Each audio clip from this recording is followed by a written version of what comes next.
আপোনালোকে চাই আছে ISL 2024-25 পইণ্টছ টেবুল এই পইণ্টছ টেবুলখন লাষ্ট আপডেট কৰা হৈছে 30 ডিচেম্বৰ তাৰিখে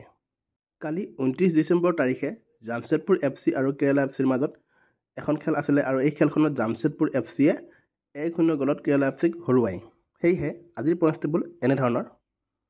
এক নম্বৰ আছে এটিকে মোহনবাগান 13 মেচ খেলিছে 29 পইণ্ট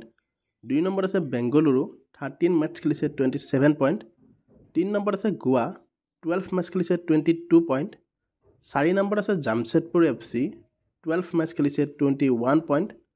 5 নম্বৰ আছে উৰিষ্যা 13 মেচ খেলিছে 20 পইণ্ট 6 নম্বৰ আছে মুম্বাই সিটি 12 মেচ খেলিছে 20 পইণ্ট 7 নম্বৰ আছে নৰ্থ ইষ্ট ইউনাইটেড 12 মেচ খেলিছে 18 পইণ্ট 8 নম্বৰ আছে পাঞ্জাব 12 মেচ খেলিছে 18 পইণ্ট 9 নম্বৰ আছে চেন্নাই FC 14 মেচ খেলিছে 15 পইণ্ট 10 নম্বৰ আছে কেৰালা ব্লাষ্টাৰ্ছ 14 মেচ খেলিছে 14 পইণ্ট 11 নম্বৰ আছে ইষ্ট বেংগল 13 মেচ খেলিছে 14 পইণ্ট